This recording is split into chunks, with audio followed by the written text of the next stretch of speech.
Hi, this is Adriana, one of your Enchanted educators. I want to apologize for all the sounds you might hear in this video, such as people talking, doors closing, or clinking noises. The building we used was a public building. Didn't know that the microphone was going to pick up the different sounds in the room.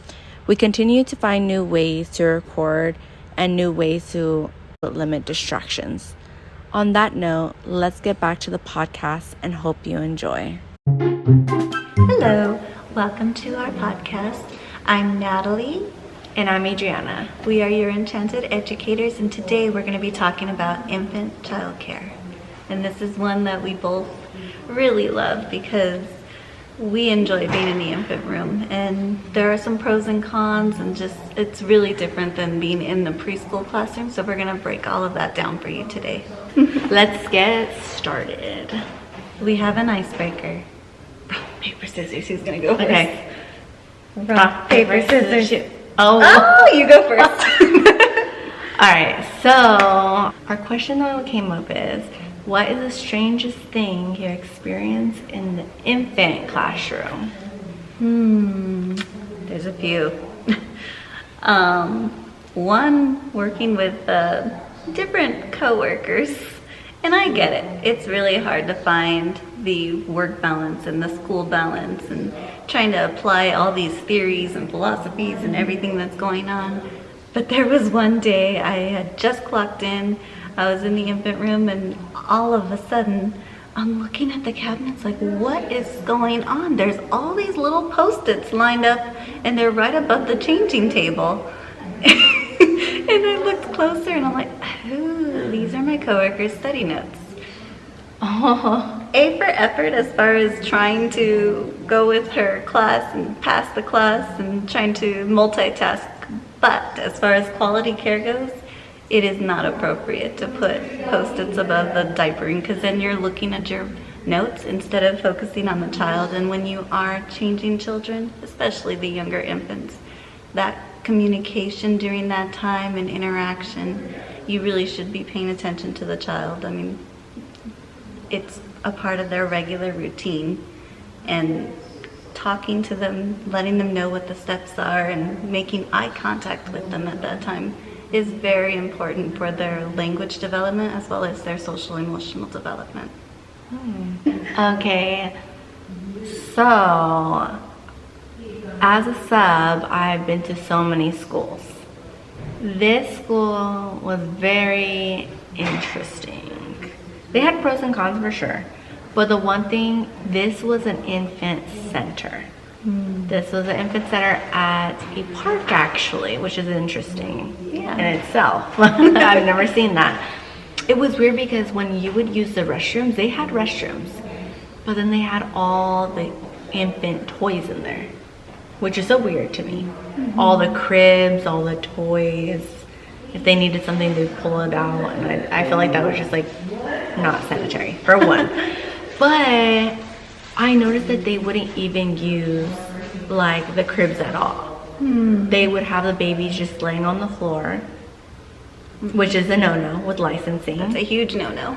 And this is when I'm still learning. I'm still learning about this, and I thought it was strange. But learning when I was in school, I was like, yeah, that was a no-go. Yeah. But they were just like sleeping like just on the floor and things like that. And when they would wake up, they would be going outside. So they were always outside, which was interesting to me. Maybe because it was at the park. Yeah, maybe. There are some progressive schools where they're outside the entire time, and the babies do like to kind of relax in the sun. But even with those, you still, under California requirements, once they fall asleep, you have to pick them up and put them in a crib. Yeah. For safety reasons. Yeah. I feel like that was always something hard as a teacher sometimes, when sometimes the baby just fell asleep and you have to put them in the crib, and you're like, no, but they just fell asleep. And sometimes they don't stay asleep when you put them in the crib. I feel like that was always so hard, and it's like, okay, try and put them in the crib without them moving, or and then I'm short, So I'm over here trying to like go in the crib. I'm over here like, okay, on my tippy toes, trying not to fall. And that was always hard. And I was like, it was definitely a technique you had to do with a child that was very. And it wasn't the same technique with each child. No, they are all different. Some Yeah. of them like a little pat, some of them like a little bounce, some of them need like a little roll. There's all kinds of tricks that we pick up along the way, and you just got to fill it out for the individual child. Yes. Communicating with the parents really helps to know what their process is at home, and then we can kind of mimic it in the classroom, and usually that makes the transition a little bit smoother. Yeah. But talking about strange things that have happened in the preschool and no news, there was a buggy bust, as I like to call it, one time. And this was the first time I ever worked in an infant class. So I was just learning, but I knew for a fact that this was not okay. It turns out that the school that I was working at had more children than they were licensed for. We didn't know that. We figured that was the correct number because that's all we'd seen in there. But when licensing was there one day, there was a teacher out on a buggy ride. And if you don't know what a buggy ride is, it's a 4-seated stroller, which is really fun as infant teachers to take them out. They get a little stroll. But this was a very long stroll. This buggy ride ended up being an hour because the director had called the teacher and said that licensing's here and we're over ratio, so I need you to keep the babies out. And it was a hot summer Californian day. So that's a huge no-no, because some of those babies were over on their diaper changing, as they should be changed every 2 hours. Some of them needed bottles. They were hot, they were sweaty, some of them were tired. It was not okay. And plus, it's never okay to have more children than a room is licensed. That teacher, she actually called licensing herself the next day and quit. Oh, wow. Probably because she knew, like, this is not right. And probably felt for the babies. Yeah. And honestly, I feel like if I were in her shoes, I wouldn't have kept the babies out. I would have brought the babies even with the licensing and be like, I did not know that we were over ratio, but I can't keep the kids out longer than this time. So that's a hard situation. Yeah. I mean, what would you do in that situation? It is a hard situation, especially because if I was a sub, like, I would have been like, well, I'm just following whatever they say, but then I'm like, but this is probably not right. What do I do?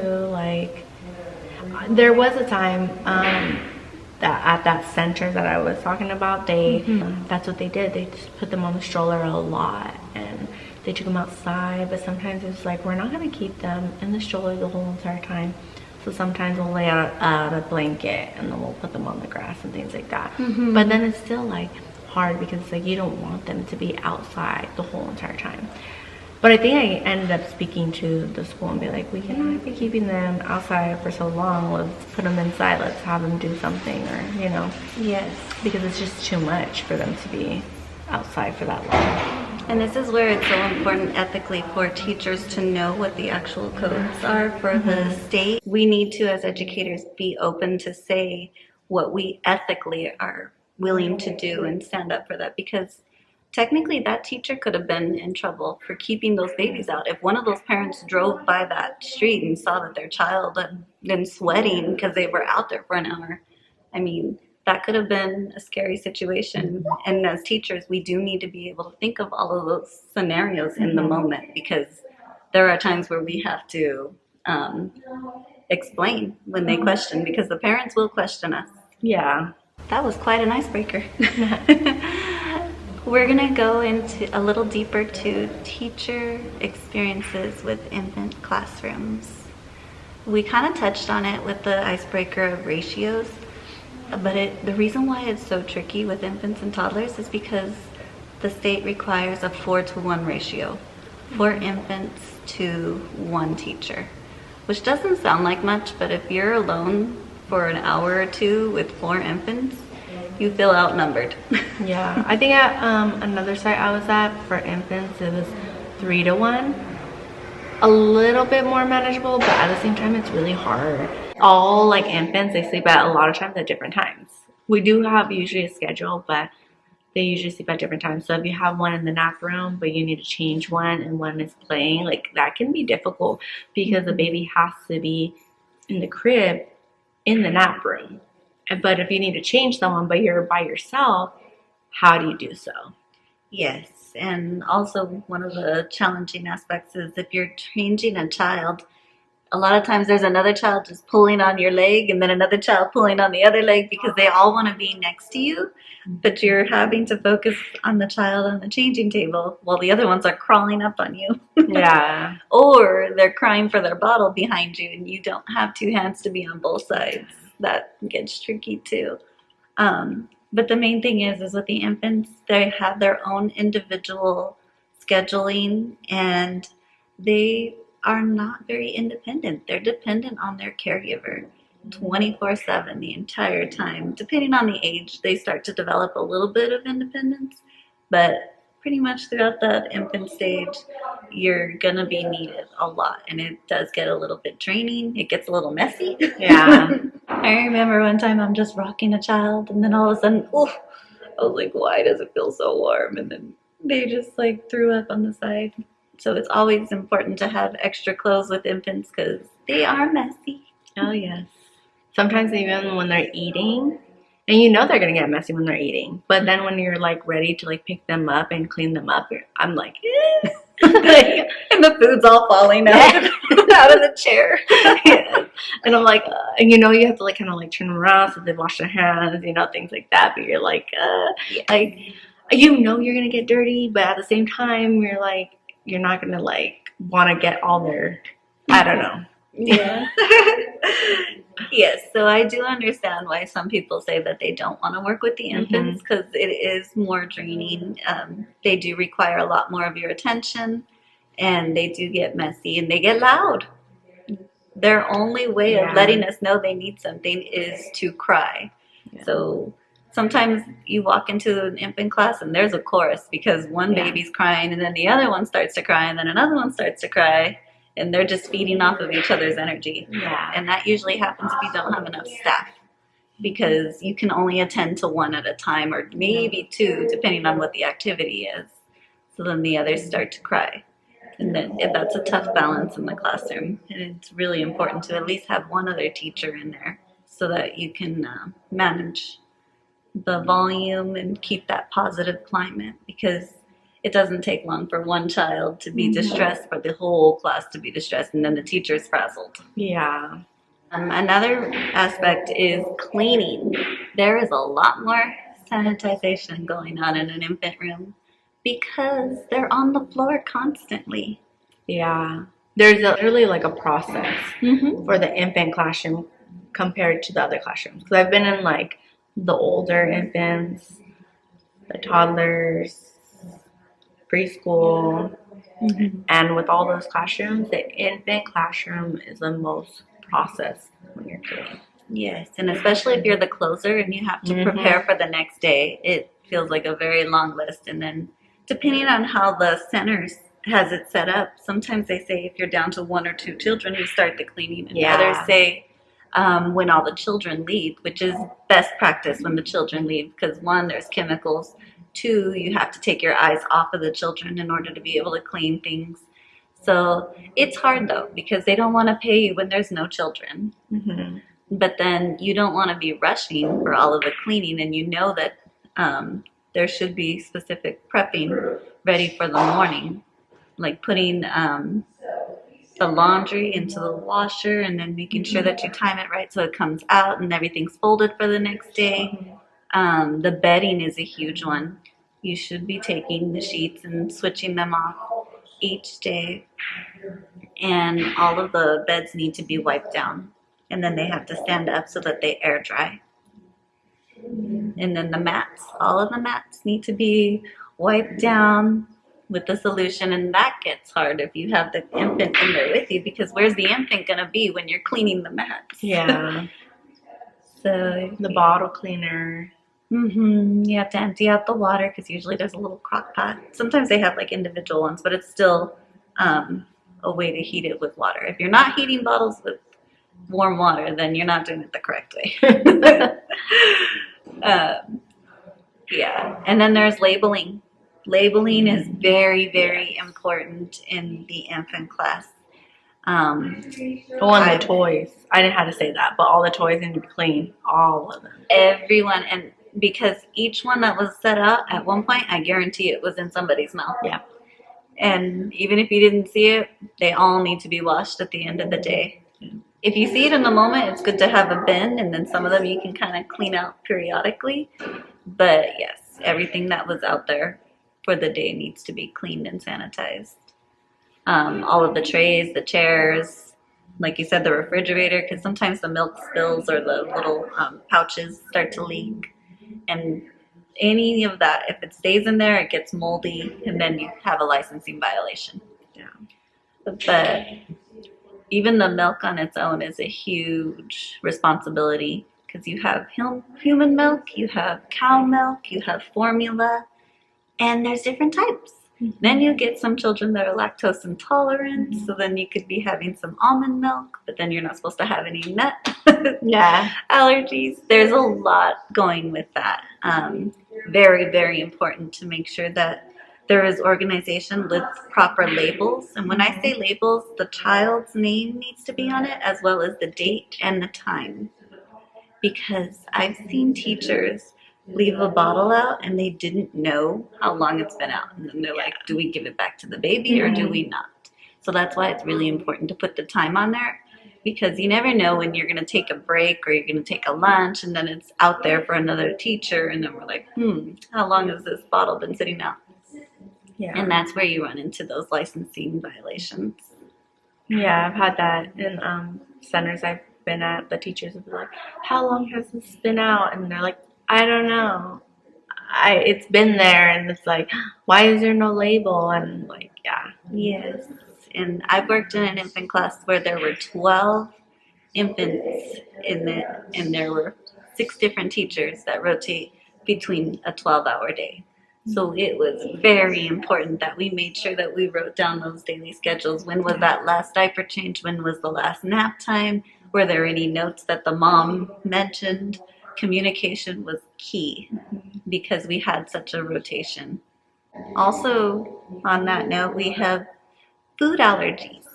Infants are a little tricky because they haven't been introduced to too many foods. And you don't really know when they're going to have a reaction, but you never, ever, ever want to give them food that they have not been introduced to at home. Mm.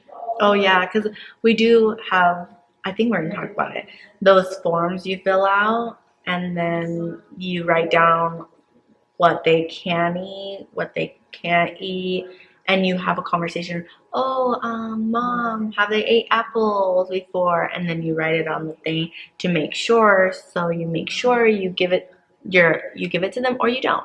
Yes, this form is supposed to be updated every 3 months. At least that's the requirement in the state of California. It's the Infant Individual Needs Plan, and that is to show what they're allowed to eat, what kind of milk that they're drinking at the moment, and also their sleeping. So it's really important to have those because it's different for each child, and if you use the wrong technique with the child, it can cause a flare-up of an allergy, or you could be missing some sort of medical attention. You really want to make sure that you have all of that, and not just the lead teacher, but all the teachers in the class should be aware of any of those needs for each individual child. And speaking of sleeping, well, there is an easy way to remember about nap time. It's called ABC. The baby sleeps alone in the crib on their back. Crib is for the C. But yeah, that's like the most basic. But you never want to have them swaddled. The main thing is when you're doing your checks, because teachers do have to do 15-minute checks. And what those checks are about is making sure that they're not overheating, they're not turning pinkish or red or blue, God forbid. They're not rolling over on their side. And the reason why we say alone is because you never want to put the baby in there with the bottle or with the stuffy. You can put them in with a pacifier, but there are some that have like a little stuffed animal attached to it, and you don't want that because it could flip over into their nose area, and then that would stop their breathing. So you want to be really careful with that. The sheets should always be fitted. Sometimes they get old and they start to get a little loose, so you have to watch that. I also, in my preschool classroom, I don't like when the parents, they bring like loose sheets or like just big, too big, because I still don't like that, because I'm like, I feel like something still could happen. Like, what if like it's just like too crumbled in one area and they put their face over it or something like that? Yeah. I feel like that still like scares me. Yeah, and the baby gets no pillow, no blankets. Yeah. If they seem to get cold, then maybe you can change them into like a long shirt or pants or one of those like little pajama zip ups. Yeah, and the nappy room is usually kind of cold in there. But I think it's because the babies or younger children usually overheat generally when they're sleeping in general. So Yeah. I think that's why it's like usually pretty cold. So And you want to be aware of SIDS. So when you're doing your checks, you want to make sure that the baby is breathing, that their tummy and their chest is moving at a specific rate. You just kind of watch and make sure that it's a steady flow. If you see any struggling, then you can kind of like help the baby adjust or maybe even wake them up. And I want to talk about the food because apples, they take off the skin part of the apples, and I thought that was always so interesting to me because you don't think about it as an adult, you just eat it like that, but that's a choking hazard. Yes. And one time, the school I was at, the cook was not there. They called off, so a teacher had to go, and they didn't cut off the skin. So then some of the children were choking, which I was like kind of like why did they give them with no skin? And then my classroom was the older kids, they're toddlers, and I was like, oh well, maybe if that's not part of the rule for toddlers, only infants. So then I kind of let them, and then one kid started choking, and then the second child started choking, and I had to help them, and that was so scary. That's why one of my fears is like someone choking and me having to help them. Like, no one wants that, and I had to help them, and I was like, we're not doing this. We're not doing apples anymore. Like, and it was like pretty bad. And I had to talk to the supervisor and stuff like that, because I was like, why wasn't that taken care of and things like that? Because that was so scary. It was an oversight, but one that could have turned out really bad. Yeah, so. But there are some charts and even some videos that show the breakdown of different foods. And I could put some of the links in there too on the Patreon if you want to look. And that's one that I've talked to with some of my partners, because they do work with children that are 5 years old all the way down to 12 months old. Oh, and I do want to mention, because I believe in the infant classroom, they have a rules of certain things like milk. Milk, they usually stop having the children drink out of a bottle at 1. Was that at your centers or no? No, I've seen some have bottles past 1. Oh, okay. So at the center I was at, they were very like, they can't have a bottle after 1. I'm not sure if that was just like a them thing or what. They want to pull them away from it because of like their teeth and things like that. I do want to wean them off. Usually I see once they turn 2, at that point they're like no more bottle, but usually at 1 they still are allowed to have a bottle. Maybe not just with milk, but sometimes like with an apple juice or an orange juice. I see it. Oh, okay. And then they kind of gradually go to a sippy cup. Oh, okay, yeah. I know that they were really big on that. And in my classroom, I had 1.5-year-olds, and they were not allowed to be having a bottle in the classroom. They're not allowed to have it in the classroom, but obviously the parents are able to have it. but it's also because they could not sleep with a bottle, and they were also trying to have the children be able to soothe themselves without having a bottle. I will say too that some of it could be the philosophy of the school.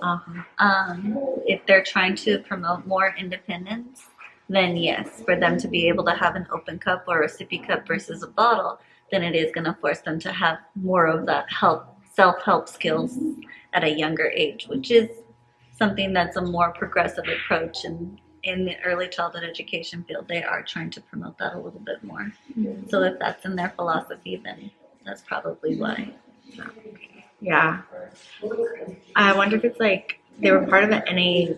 Yeah, NAEYC is one that does promote more self-help skills, so I can see that. Okay, so yeah, that's what it was.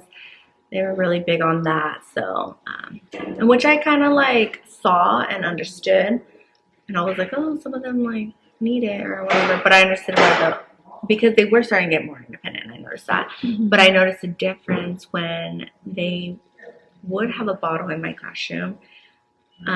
Because they would struggle with nap time. They needed something to help soothe them. And what we would do, we would try to like kind of hold them and like pat them, but they still struggled a lot.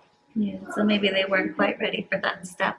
Yeah, and I know like a lot of the parents, they would even like come pick them up and they'll bring them a bottle right when during pickup.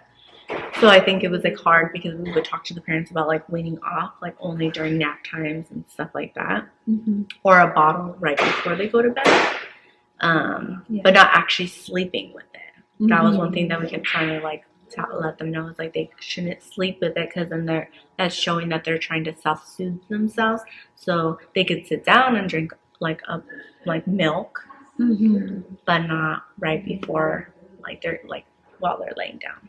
Yeah, that gets hard. Yeah. And for those of you who don't know, we're talking about the difference between state standards and national standards. National standards are a little bit higher in quality, and that's the NAEYC, where they do require a lower ratio and higher quality with more best practices. That's a little more progressive of an approach than what the basic state needs are.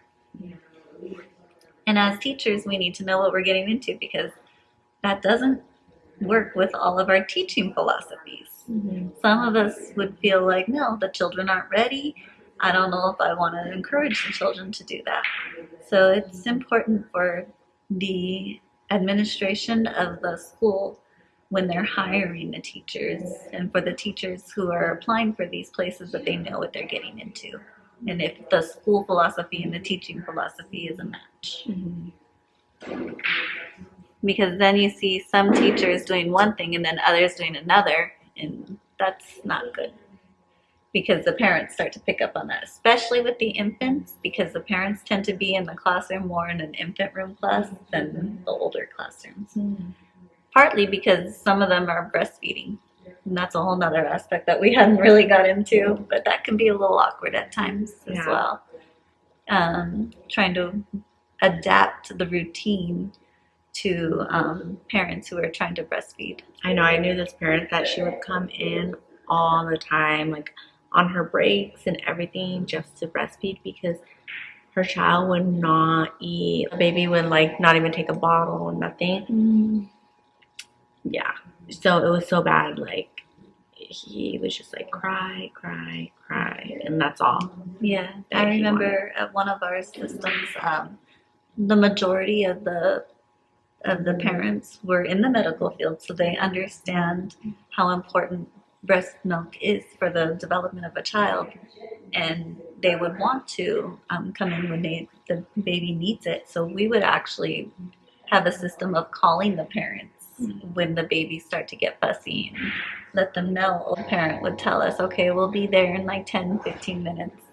But yeah, finding that balance and developing a system is crucial. And if the parent is close enough to be able to do that, then of course we want to promote it and have a specific space for the parent and the child to feel comfortable with it. Yeah. And we'll probably get into that more when we go into environments. Yeah. We do want to talk a little bit about PITC. It's a program for infant toddler care, and this is widely known kind of like what I was mentioning with the national standards. This one's kind of an in-between, not necessarily adopted specifically for the national or any specific state, but it's based on research of what infant and toddler care should look like. And so there are a lot of trainings that go with it. There are people who are certified in it, and there are model sites of practicing PITC. But one of the things that really sticks out is that they promote continuity of care and then primary caregivers. Have you worked with primary caregiving system before? It's not very common. So No, I'm curious. I don't think so. Okay, so what primary care is when you are assigned 3 students to you, you are their primary caregiver. Yes, there's 2 other teachers in there, there are other children, but you're going to be the one that's going to be doing the diaper changes. You're going to be the one that's going to be feeding that child. You're going to be the one that's putting those children down when they get tired because you're their primary. The other teachers are interacting with them, but you form that attachment. And when the child moves up into You the move next up with class, them. yes, you move up with them. So I think because as a sub, I never had to worry about that. So I don't know if some of those teachers did that. But at one of the schools I was at, I was the lead. So I was the only one that did all that. But at the school I'm at right now, we do have our own group. And we focus on our own group. Even though we're all teachers, we focus on our own group. And they do move forward with us. Like whoever is staying another year will be with me. Whoever's in my group will still be with me. Okay, so they kind of adopted it. Mm-hmm. It's not an easy practice. It is beneficial. I have worked at one site that did it very well, and they were a model site where all the infant and toddler teachers were fully trained and certified in PITC. So they all had that same philosophy going into it. And you can tell that the children really had a strong attachment to all of their teachers, but specifically their primary teacher. And so I thought that that was interesting to see how that worked. And the children did build a stronger social emotional relationship with the caregiver, their teacher. We do want to talk a little bit about safety, and that's just kind of like a hot topic with current events here. Oh, yeah. We've had a earthquake, and it was a pretty big one, a 7.2, I think it was. Is that what it was? 7? I thought it was 6. 6 point. Maybe 6.7. So, I don't know. We had a big earthquake. San Diego. Yes. And we're more towards the LA County. Right. But a lot of people in LA County did feel it, as well as San Bernardino County and Riverside County. I'm surprised I didn't feel it because I was outside with the kids standing. And I was like, I would think I would like. But maybe at the time when it happened, I was like walking or something. But yeah. Yeah. I've never actually experienced any earthquake in the classroom, thank goodness. Yeah. But we have had a lot of drills, and it's important that you do the monthly drills. I know it can seem kind of tedious for the teachers, like, oh, we're doing it again. But when the children get into that rhythm and they get used to it, when the actual event happens, it's not going to be that much of a shock because they do it every month. And you can tell which ones practice and which ones don't. Yeah. Just by observing and practice, you can tell who does it every month. It is required in California for fire drills and earthquake drills to be practiced every month, and there should be a log in front of the class. Parents, if you're curious to see if your class is practicing it and they are teaching that, because it should be embedded in the curriculum as well. You should be able to see it on the lesson plans, and you can see it on the wall. There is a required evacuation paper, as well as the staff that are licensed for that room, and then there's a log right next to it that shows when the last fire drill and earthquake drill was. Yeah. Now, when it comes to infants, you have to put the 4 babies in one crib and roll it out. And if you are looking for a center, it is always good to make sure that they have at least one evacuation crib. 2 would be better, depending on how many children are allowed in that room. But at least 1 evacuation crib. And maybe ask about it. What is your guys', what do you guys do on a drill? Yes. And looking at how the environment is set up too, because if there's stairs, how are those teachers getting that crib out of that room? Yeah. And I'm saying that because I've noticed some environments that I've been into where it was not designed correctly. And then I've seen some where they did not have the emergency crib and they had to order a new one because licensing figured out that they didn't have it.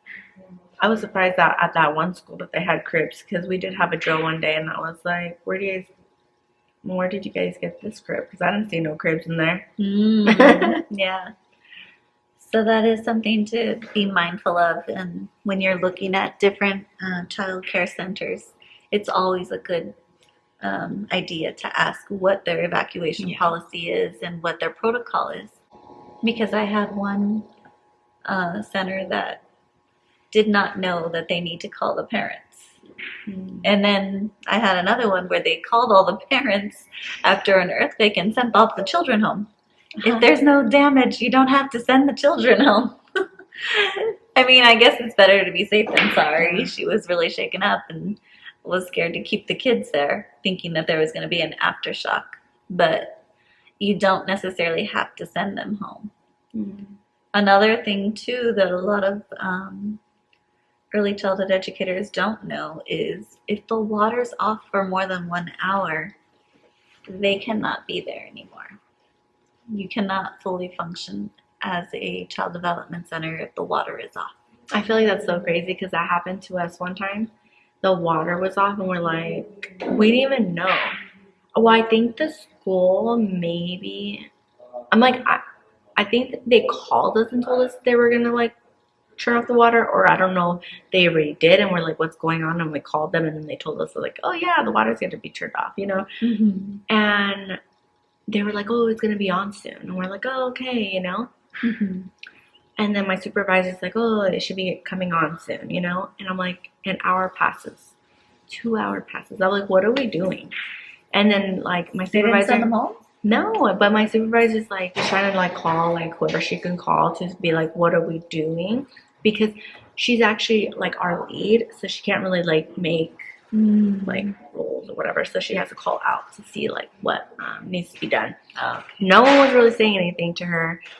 And then they were like upset after and saying like, why didn't we know about this? And they're like, we were telling you about this, but we didn't even know until it happened, and yeah, it was like a whole mess. And I was like, we should have sent these kids home. Yeah. And the thing about the school, I feel like sometimes I don't like kids to be sent home for anything, but I'm like that. There was no restroom. They couldn't use the restroom. They couldn't wash their hands. Exactly. So they cannot what are we function. doing? It's not sanitary at that point. No. Yeah, they really should have gone home. Yeah. And actually they're required to send the children home, but apparently that supervisor didn't know. Yeah. Did they eventually send the children home? No. Oy.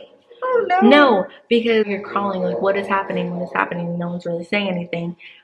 And then she gets in trouble about like, how do you know? And I'm just like, but she's asking you guys. Yeah. It was a whole mess. It was a big whole mess. And I was like, oh, that just hurts my heart.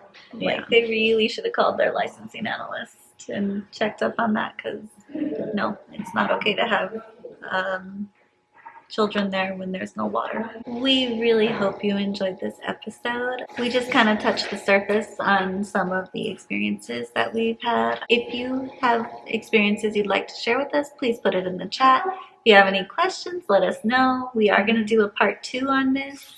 Stay tuned. See you next time. Bye.